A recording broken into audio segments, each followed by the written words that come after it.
Video में हम discuss करेंगे तीन important topic, wave motion, sound और इलेक्ट्रिक करंट। बेसिकली ये सारे क्वेश्चंस कहीं ना कहीं किसी न किसी पीसीएस में या फिर यूपीएससी में पूछे जा चुके हैं, तो हम फटाफट से रिवाइज करेंगे ये सारे के सारे क्वेश्चन। तो सबसे पहले वेव मोशन में आपको वेव की डेफिनेशन पता होनी चाहिए। वेव बेसिकली एक टाइप की डिस्टर्बेंस होती है जो एनर्जी को एक पॉइंट से दूसरे पॉइंट पे ट्रांसफर करती है, पर मीडियम को ट्रांसफर नहीं करती। वेव्स को बेसिकली हम दो पार्ट्स में डिफाइन कर सकते हैं, एक मैकेनिकल और एक आप डिफाइन कर सकते हो इलेक्ट्रोमैग्नेटिक वेव्स में। ठीक है, मैकेनिकल वेव्स को फर्दर दो पार्ट्स में डिवाइड किया जा सकते हैं, एक लॉन्गिट्यूडनल वेव्स और एक ट्रांसवर्सल वेव। लॉन्गिट्यूडनल वेव्स में जो पार्टिकल होते हैं उसकी movement along the propagation of wave होती है, जिस डायरेक्शन में वेव प्रोपेगेट कर रही है पार्टिकल की मूवमेंट भी उसी डायरेक्शन में होगी। ट्रांसवर्स में क्या होता है कि जिस डायरेक्शन में वेव प्रोपेगेट कर रही है पार्टिकल की मूवमेंट उसके परपेंडिकुलर होगी। तो ट्रांसवर्स और लॉन्गिट्यूडनल वेव्स है ये आपके पास। बेसिकली गैसेज में ट्रांसवर्स वेव्स नहीं होती, गैसेज में ट्रांसवर्स वेव्स नहीं होती, ये याद रखना है। ये लिक्विड के सरफेस के ऊपर आपको देखने को मिलेगी। कहाँ पे? लिक्विड के सरफेस पे देखने को मिलेगी। बेसिकली लाइट जो वेव है वो आपको ट्रांसवर्स वेव देखने को मिलेगी, लाइट वेव ट्रांसवर्स वेव देखने को मिलेंगी। लॉन्गिट्यूडनल वेव्स की बात करें तो ये आपको सॉलिड्स में भी, लिक्विड में भी, गैसेज में, सब में देखने को मिलेगी। अगर इसका एग्जाम्पल की बात करें तो साउंड वेव, साउंड वेव आपके पास एक लॉन्गिट्यूडनल वेव है। अगर इलेक्ट्रोमैग्नेटिक वेव्स की बात करें तो इसमें आपको देखने को मिलेगा कि एक्सरे हो गया, जैसे लाइट रेज होगी, ठीक है, जैसे रेडियो वेव्स होगी, ये सारी की सारी आपके पास इलेक्ट्रोमैग्नेटिक वेव्स आ गई। ये सारी क्या आ गई? Electromagnetic waves. अब आपको एक इंपॉर्टेंट फॉर्मूला भी ध्यान में रखने की, जो फ्रीक्वेंसी होती है वो रेसिप्रोकल ऑफ टाइम पीरियड होती है। जो फ्रीक्वेंसी होती है वो टाइम पीरियड का रेसिप्रोकल होती है। और आपके पास एक स्पीड का फॉर्मूला होता है, स्पीड किसके इक्वल होती है? Frequency into wave, frequency into wave length के इक्वल होती है। सो वेव फ्रीक्वेंसी को डिनोट करते हैं न्यू से, स्पीड को डिनोट करते हैं वी से, और लैम्डा ये हो गया आपके पास। तो वी काफी बार हम लिखते हैं लैम्डा अपॉन टी भी लिखते हैं। वी क्या लिखते हैं? Lambda upon T. Moreover आपके पास एक एक्सप्रेशन होते हैं E equal to H nu. तो न्यू की वैल्यू क्या आ जाएगी? यहाँ से फ्रीक्वेंसी की वैल्यू क्या आ जाएगी? फ्रीक्वेंसी की वैल्यू आ जाएगी स्पीड अपॉन लैम्डा। तो यहाँ पे आपके पास H into V upon lambda आ गया। तो एनर्जी किसके इक्वल आ गई? एनर्जी आ गई आपके पास H times velocity upon lambda. ठीक है, तो एनर्जी इनवर्सली प्रोपोर्शनल है किसके? लैम्डा से इनवर्सली प्रोपोर्शनल है, वेवलेंथ की इनवर्सली प्रोपोर्शनल है। ये चीज आपको कहाँ पे हेल्प करेगा? जब आपसे पूछा जाएगा कि रेडियो वेव्स की एनर्जी ज्यादा होती है, इंफ्रारेड वेव्स की एनर्जी ज्यादा होती है, कौन सी वेव्स की एनर्जी ज्यादा होती है, तो वहां पे आपको लैम्डा पता होगा, तो यहां से आप कंक्लूड कर पाओगे। उसके बाद अगर हम बात करें इलेक्ट्रोमैग्नेटिक वेव्स में, तो इलेक्ट्रोमैग्नेटिक वेव्स को फर्दर हम कैसे लिख सकते हैं? ये बेसिकली सबसे पहले गामा रेज होंगी, फिर आपके पास एक्स रेज होंगी, फिर यूवी रेज होंगी, फिर विजिबल होगी। विजिबल में आपके पास बिग्योर देखने को मिलेगा आपको, फिर इंफ्रारेड होगा, फिर माइक्रोवेव्स होंगी, फिर रेडियो वेव्स होंगी। जो वेवलेंथ सबसे ज्यादा किसकी होगी? यहाँ पे वेवलेंथ सबसे ज्यादा होगी। बेसिकली वेवलेंथ इस सीक्वेंस में इंक्रीज कर रही है, तो रेडियो वेव्स की वेवलेंथ सबसे ज्यादा होगी और इसकी वेवलेंथ सबसे कम होगी। और एनर्जी इस सीक्वेंस में डिक्रीज कर रही है, एनर्जी डिक्रीज कर रही है इस सीक्वेंस में। गामा वेव्स की एनर्जी सबसे मैक्सिमम होती है, एनर्जी क्या होगी? मैक्सिमम होगी। और जो वेवलेंथ है वो क्या होगी? वेवलेंथ होगी मिनिमम। वेवलेंथ क्या होगी? मिनिमम। तो यहां से आपके बहुत सारे क्वेश्चन सॉल्व होंगे। उसके बाद एक्सरे के बारे में आपको दो से तीन चीजें ध्यान में रखनी है। सीटी स्कैन में कौन सी रेज का यूज होता है, तो वहां पे वो आपको बोलेंगे infrared, gamma rays, X rays वगैरह। तो सीटी स्कैन में एक्स रेज का यूज होता है। उसके बाद इसे डिस्कवर किसने किया था? विलहेल्म रॉन्टगेन ने किया था, रॉन्टगेन ने किया था। ठीक है, तो ये ध्यान में रखना है। उसके बाद जो क्रिस्टल की स्ट्रक्चर डिटरमाइन करनी है, आपको क्या करने है? क्रिस्टल की स्ट्रक्चर को डिटरमाइन करने हैं। क्या करने? क्रिस्टल की स्ट्रक्चर को डिटरमाइन करने के लिए एक्सरेज का यूज होता है। उसके अलावा अगर मान लेते हैं कि आपके पास कोई एनिमी एयरक्राफ्ट की प्रेजेंस डिटेक्ट करनी है, तो रडार में हम कौन सी वेव्स का यूज करते हैं? रडार में कौन सी वेव्स का यूज करते हैं? तो इसका आंसर होगा रेडियो वेव्स। कौन सी वेव्स? Radio waves. ये सारी कौन सी वेव्स है? इलेक्ट्रोमैग्नेटिक वेव्स की हम एप्लीकेशंस को देख रहे हैं। Gamma rays, X rays, UV, visible, infrared, microwave, radio waves. तो ये सारी रेज है आपके पास। इसमें एक्स रेज की एप्लीकेशन ये होगी। उसके बाद आपके पास हम किसको देख रहे हैं? रेडियो वेव्स की एप्लीकेशन। उसके बाद रिमोट सेंसिंग, रिमोट सेंसिंग में भी कौन सी वेव्स का यूज होता है, इलेक्ट्रोमैग्नेटिक वेव्स का यूज होता है, इलेक्ट्रोमैग्नेटिक वेव्स का यूज होता है रिमोट सेंसिंग में। रिमोट सेंसिंग वर्ड का मतलब क्या है, इसका मतलब होता है टू डिटेक्ट, डिटेक्ट करना और मॉनिटर करना, मॉनिटर करना क्या चीज, physical characteristic of an area, physical characteristic of an area, किसी एरिया के फिजिकल करेक्टरिस्टिक को डिटेक्ट करना और मॉनिटर करना, ये रिमोट सेंसिंग का काम होते हैं। रिमोट सेंसिंग में किसका यूज होता है, इलेक्ट्रोमैग्नेटिक वेव्स का यूज होता है। उसके अलावा टीवी रिमोट कंट्रोल आपने देखा होगा, टीवी रिमोट कंट्रोल में कौन सी रेज का यूज होता है, तो इंफ्रारेड, इंफ्रारेड वेव्स का यूज होता है। उसके अलावा वायरलेस कम्युनिकेशन सारा का सारा कहाँ पे होता है, वायरलेस कम्युनिकेशन आपको देखने को मिलेगा आइनोस्फीयर में, किसमें, आइनोस्फीयर में। और यहाँ पे लॉन्ग रेडियो वेव्स का यूज होता है, किसका, लॉन्ग रेडियो वेव्स का यूज होता है। उसके अलावा जब हम सितार प्ले करते हैं, ये क्वेश्चन आ चुके हैं, सितार जब प्ले करते हैं तो कौन सी वेव्स निकलती है, तो यहाँ पे एक सेट ऑफ आर्ग्यूमेंट ये बनते हैं कि सितार प्ले करने के बाद आपको एक साउंड मिलती है और साउंड जो वेव्स होती है वो लॉन्गिट्यूडनल होती है। पर ये रीजनिंग आपकी गलत हो जाएगी, सितार प्ले करने पे आपको देखने को मिलेगा कि ट्रांसवर्स वेव्स मिलेंगी। कौन सी वेव्स मिलेंगी, ट्रांसवर्स वेव्स, प्लस वो स्टेशनरी वेव्स होंगी, प्लस वो स्टेशनरी वेव्स होंगी। तो सिर्फ आपको ये सारी चीजें ध्यान में रखनी है, ठीक है, हम सिर्फ रिवीजन कर रहे हैं, ये प्रॉपर फुल फ्लैज लेक्चर नहीं है। तो वेव मोशन के बारे में आपको वेव्स को दो पार्ट में ब्रेक करके रखो। सबसे पहले वेव की एक डेफिनेशन अपने वर्ड्स में, एक इजी लैंग्वेज में वेव्स की डेफिनेशन का ध्यान में रखो कि काफी बार पूछी भी जाती है। मैकेनिकल वेव्स को दो पार्ट में ब्रेक कर सकते हैं, इलेक्ट्रोमैग्नेटिक वेव्स होगी आपके पास। तो इन सब के यूजेस आपको ज्यादा पता होने चाहिए, एप्लीकेशन। और ये वाला पार्ट मत भूलना कि जो एनर्जी होती है वो इनवर्सली प्रोपोर्शनल होगी किसके, वेवलेंथ के। ये बेसिक से एक्सप्रेशंस है कि स्पीड फ्रीक्वेंसी इनटू वेवलेंथ के इक्वल होगी, और जो फ्रीक्वेंसी होगी that is equal to reciprocal of the time period, ठीक है। तो अब मूव ऑन करते हैं हम साउंड के ऊपर, साउंड की प्रॉपर्टीज के बारे में डिस्कस करते हैं। सबसे पहले साउंड जो है वो वैक्यूम में प्रोपेगेट नहीं करेगी, वैक्यूम में ये नहीं चलेगी, ठीक है, इसकी मर्जी, ये वैक्यूम में नहीं चलेगी। उसके अलावा इसे मीडियम चाहिए होगा, मीडियम चाहिए होगा, मीडियम चाहिए होगा तो सॉलिड में इसकी स्पीड बहुत ज्यादा सॉलिड होगी, ठीक है, गैसेज में इसकी स्पीड बहुत कम होगी, साउंड की स्पीड गैसेज में बहुत कम होगी, ये चीज ध्यान में रखना, ठीक है। उसके बाद सॉलिड मटेरियल्स में साउंड वेव्स कभी कभी एज अ लॉन्गिट्यूडनल वेव भी काम करती है और कभी कभी ट्रांसवर्सल वेव भी काम करती है, ठीक है। ये इंपॉर्टेंट फैक्ट है कि साउंड वेव क्या लॉन्गिट्यूडनल होती है, नहीं, साउंड वेव कभी कभी सॉलिड मटेरियल्स में एज अ लॉन्गिट्यूडनल और ट्रांसवर्सल वेव काम करती है।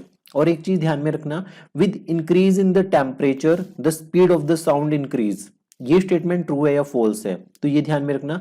अगर आप टेम्परेचर का इंक्रीज करते हो तो स्पीड साउंड की वो भी इंक्रीज हो जाएगी, ठीक है। उसके अलावा ह्यूमिडिटी का भी इफेक्ट होता है स्पीड के ऊपर, किसके ऊपर, स्पीड के ऊपर ह्यूमिडिटी का इफेक्ट होते हैं। अगर ह्यूमिड एयर है आपके पास, क्या है, ह्यूमिड एयर, तो वहां पे स्पीड ज्यादा होगी, ह्यूमिड एयर में स्पीड ज्यादा होगी, किसके कंपेरेटिवली, ड्राई एयर के कंपेरेटिवली, ड्राई एयर के कंपेरेटिवली ह्यूमिड एयर में ज्यादा होगी। इसे हम फ्रीक्वेंसी रेंज में भी डिवाइड कर सकते हैं, जैसे जो हमारी ऑडिबल रेंज होती है वो 20 से 20,000 हर्ट्ज होती है, जो ऑडिबल रेंज होती है, ठीक है। तो उसके अलावा इंफ्रासोनिक और अल्ट्रासोनिक, इंफ्रासोनिक रेंज कौन सी होती है, इंफ्रासोनिक होती है 20 हर्ट्ज से नीचे, और हाइपर अल्ट्रासोनिक कौन सी होगी आपके पास, अल्ट्रासोनिक होती है जो 20,000 हर्ट्ज से ज्यादा होती है, ठीक है। ये बेसिकली बैट्स निकालते हैं, जो चमगादड़ होते हैं, वेल्स निकाल लेंगे, डॉल्फिन्स निकाल लेंगे, इस वाली अल्ट्रासोनिक साउंड्स को डॉल्फिन्स निकालती हैं, माइस, चूहे भी निकाल देते हैं। इंफ्रासोनिक में कौन देखने को मिलेगा, वेल्स, ठीक है, वेल्स नहीं, हाथी, ठीक है, ये देखने को मिलेंगे। और उसके अलावा जो अर्थक्वेक जो प्रोड्यूस करते हैं वो इंफ्रासोनिक वेव्स प्रोड्यूस करती है। जो अर्थक्वेक आते हैं तो अर्थक्वेक काफी सारे एनिमल्स एबनॉर्मल बिहेव करना शुरू कर देते हैं, क्योंकि उन्हें पहले से पता चल जाता है कि इंफ्रासोनिक वेव्स की वजह से, क्योंकि अर्थक्वेक्स में इंफ्रासोनिक वेव्स निकलती है। उसके अलावा जो हमारे दिल की वाइब्रेशन होती है, हार्ट की वाइब्रेशन होती है, उस केस में भी आपको कौन सी वेव देखने को मिलेंगी, इंफ्रासोनिक साउंड्स देखने को मिलेंगी, इंफ्रासोनिक साउंड, ठीक है। उसके अलावा मैक नंबर, मैक नंबर को आप कैसे डिफाइन करोगे, ये basically speed of sound in medium, speed of sound in medium upon speed of sound in air, ये आपके पास इसकी रेशो होती है, ठीक है। अब सबसोनिक, इसे तीन पार्ट्स में डिवाइड कर रखे हैं, सबसोनिक, एक है सुपरसोनिक और एक है हाइपरसोनिक। सबसोनिक, सुपरसोनिक और हाइपरसोनिक।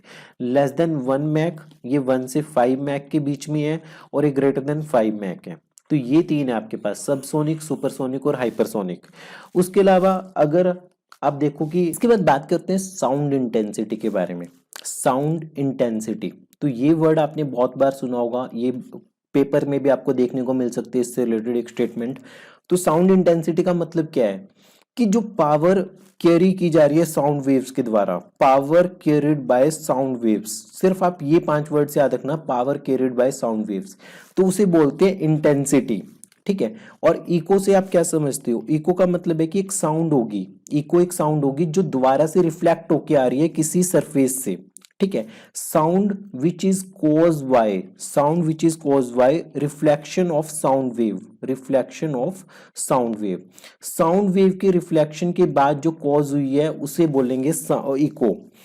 टीवी में आपको देखने को मिलेगा एक पिक्चर ट्रांसमिशन, एक पिक्चर ट्रांसमिशन, और एक आपको देखने को मिलेगा ऑडियो ट्रांसमिशन। पिक्चर और ऑडियो ट्रांसमिशन।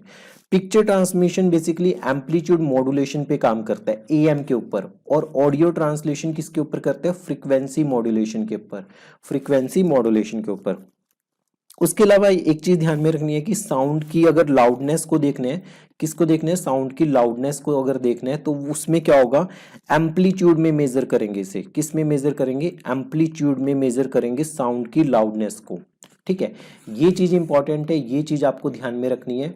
तो ये सारे आपके पास साउंड से रिलेटेड इंपॉर्टेंट फैक्ट्स है या फिर इंपॉर्टेंट स्टेटमेंट्स है। नेक्स्ट अगर हम बात करें इलेक्ट्रिक करंट की, तो इलेक्ट्रिक करंट चैप्टर से काफ़ी चीज़ें इंपॉर्टेंट होती है। तो सबसे पहले 2-3 प्रैक्टिकल जो एप्लीकेशंस है वो देखते हैं। मान लेते हैं कि एक बल्ब है वो ज़्यादा ग्लो कर रहा है और एक बल्ब कम ग्लो कर रहा है, एक बल्ब कम ग्लो कर रहा है। तो ये होगा कि जो डिम बल्ब होगा, जो डिम वाला बल्ब होगा उसकी रेजिस्टेंस ज़्यादा होगी। उसकी क्या होगी? रेजिस्टेंस ज़्यादा होगी, उसकी रेजिस्टेंस ज़्यादा होगी। दो बल्ब है, ठीक है, वो मैक्सिमम लाइट कब देंगे? दो बल्ब मैक्सिमम लाइट कब देंगे? अगर उन्हें सीरीज में जोड़ा जाए, अगर उन्हें पैरेलल में जोड़ा जाए। कब जोड़ा जाए? तो अगर उन्हें पैरेलल में जोड़ा जाए, इस केस में रेजिस्टेंस कम होगी या फिर पावर डिसिपेशन कम होगी। उसके अलावा एक वर्ड आप बहुत फ्रिक्वेंटली देखोगे, डायनमो। डायनमो को बेसिकली जनरेटर बोलते हैं। क्या होता है ये? जनरेटर। तो ये अपने आसपास भी आपने देखा होगा। ये क्या करता है? ये मैकेनिकल एनर्जी को चेंज करता है। किस में चेंज करेगा? इलेक्ट्रिकल एनर्जी में चेंज करेगा, इलेक्ट्रिकल एनर्जी में चेंज करेगा डायनमो। और मोटर का काम क्या होता है? जो आपने अपने घर में मोटर देखी हुई है वो क्या करते हैं? वो इलेक्ट्रिकल एनर्जी को किस में चेंज करती है? मैकेनिकल एनर्जी में चेंज करती है। इलेक्ट्रिकल एनर्जी को मैकेनिकल एनर्जी में चेंज करती है। जो लाइटनिंग आती है आपके पास, जो लाइटनिंग कहाँ से? जो आसमान से बिजली चमकती है, उसमें कौन सी एनर्जी होती है? तो उसमें ध्यान में रखना कि वो इलेक्ट्रिक एनर्जी होती है, और वो इतनी स्ट्रांग होती है कि वो किसी पेड़ को भी जला सकती है। किसको जला सकती है? पेड़ को भी जला सकती है। उसके अलावा जो डोमेस्टिक वायरिंग होती है, जो घरों में वायरिंग होती है, वो किस में होती है? वो आपके पास पैरेलल में होती है। वो किस में? पैरेलल में होती है। ठीक है। तो सीरीज में पैरेलल में तारों को जोड़ा जाता है, तो पैरेलल में जोड़ा जाता है। फ्यूज वायर, फ्यूज वायर की एक इंपॉर्टेंट कैरेक्टरिस्टिक ध्यान में रखना कि इसका लो मेल्टिंग पॉइंट होते हैं। क्या होते हैं? लो मेल्टिंग पॉइंट होते हैं, लो मेल्टिंग पॉइंट होते हैं इसका, और हाई रेजिस्टेंस होती है। और इसकी क्या होती है? हाई रेजिस्टेंस होती है इसकी। लो मेल्टिंग पॉइंट और हाई रेजिस्टेंस। रीजन बीइंग क्या होते हैं कि फ्यूज वायर जैसे ही लोड बढ़ेगा तो फ्यूज वायर गर्म होने के बाद मेल्ट होके ब्रेक कर देगी और वो सर्किट को ब्रेक कर देगी। तो इस वजह से फ्यूज वायर का जो मेल्टिंग पॉइंट होता है वो लो होता है और उसकी हाई रेजिस्टेंस होती है। और इलेक्ट्रिक बल्ब के अंदर कौन सी दो गैसेज होती है? नाइट्रोजन या फिर आर्गन आपको देखने को मिलेगी। इलेक्ट्रिक बल्ब के अंदर ये दोनों गैसेज आपको देखने को मिलेगी। एक इंपॉर्टेंट चीज है कि जो इलेक्ट्रिक पोटेंशियल होता है, ये आपने सुना होगा electric potential. Electric potential basically क्या होती है? एक स्केलर क्वांटिटी होती है। ये क्या होती है? एक स्केलर क्वांटिटी होती है। ठीक है। और लास्ट है ये हमारा फोटोवोल्टिक इफेक्ट। फोटोवोल्टिक इफेक्ट क्या होता है? तो फोटोवोल्टिक इफेक्ट ये होता है कि लाइट एनर्जी का इलेक्ट्रिक एनर्जी में कन्वर्जन, लाइट एनर्जी का इलेक्ट्रिक एनर्जी में कन्वर्जन जो होता है उसे बोलते हैं फोटो, उस फिनोमिना को बोलते हैं फोटोवोल्टिक इफेक्ट। तो सोलर सेल्स में यही यूज होता है। सोलर सेल्स में क्या होता है, आपके पास उसके ऊपर लाइट एनर्जी पड़ती है, लाइट एनर्जी किस में चेंज होती है, इलेक्ट्रिकल एनर्जी में चेंज हो जाती है। तो इलेक्ट्रिक करंट में सिर्फ ये चीज ध्यान में रखनी है कि अगर बल्ब डिम जल रहा है तो उसकी रेजिस्टेंस ज्यादा हो रही है, दो बल्ब्स को मैक्सिमम लाइट लेनी है तो पैरेलल में जोड़ दो। डायनमो का काम होता है कि मैकेनिकल एनर्जी को इलेक्ट्रिकल एनर्जी में चेंज करना, मोटर बेसिकली इलेक्ट्रिकल को मैकेनिकल में चेंज करेगी। लाइट में कौन सी होती है, लाइटनिंग जो होती है, बिजली जो चमकती है आसमान में, उसमें इलेक्ट्रिकल एनर्जी होती है। डोमेस्टिक वायरिंग पैरेलल में जोड़ी जाती है। तो ये सारे इंपॉर्टेंट चीजें आपके पास इलेक्ट्रिक करंट से रिलेटेड। तो इस टॉपिक को प्रॉपर करने के लिए आप दो चीजें फॉलो कर सकते हो अगर शॉर्ट में आपको करने हैं। एक आप फॉलो कर सकते हो लुसेंट, दूसरी आप फॉलो कर सकते हो घटना चक्कर। ये दोनों चीजें मोर देन इनफ होंगी आपके लिए, ठीक है, अगर आप ये दोनों सोर्स फॉलो करते हो साइंस के लिए, बेसिकली फिजिक्स केमिस्ट्री या बायोलॉजी के लिए, जनरल साइंस।